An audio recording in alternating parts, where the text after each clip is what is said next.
Hi everyone. For this essay, you are analyzing or critiquing the effectiveness of the author's writing.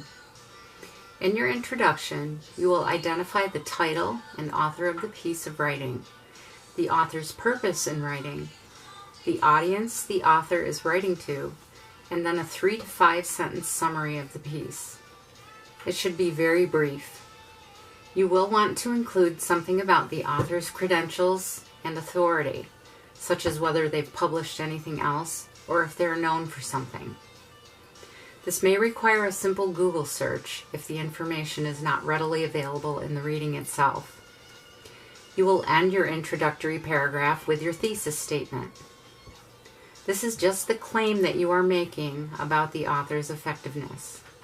It could sound something like, the author accomplishes his purpose by doing this, or the author is effective in her presentation because she does this, and then listing 3 things the author does effectively. It may be things like using appropriate vocabulary, using logos, ethos, or pathos. It may be using appropriate tone, referring to formal, informal, or casual, or by the way it's organized. You may claim that the author is partially effective or ineffective as well. You're not required to think the author is effective, as long as you can show evidence to back up your claim. The body of the essay will elaborate on the 3 points you've brought up in your thesis or claim. You will write a minimum of 3 body paragraphs with topic sentences to guide the reader. These topics should go in the order you introduce them in your thesis statement. You must use properly cited textual evidence or examples for each point. Be sure to review the assignment sheet. The conclusion should wrap up your claims and perhaps make a suggestion for what might have made the writing more effective.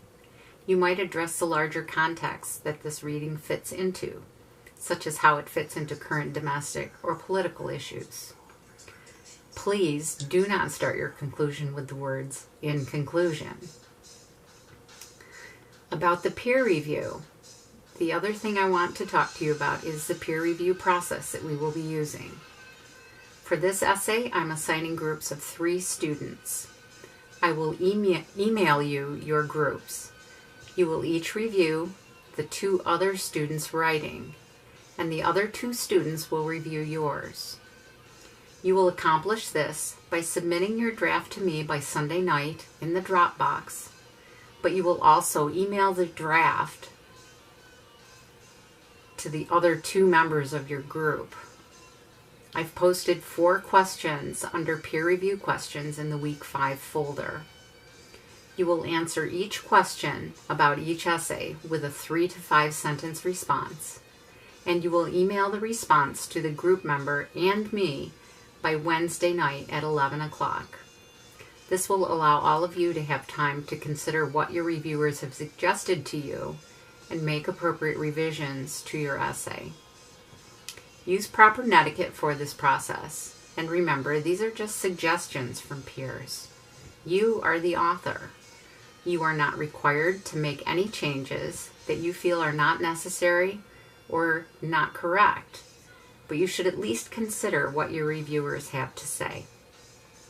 At any rate, there needs to be significant growth in the writing between this working draft and your final essay.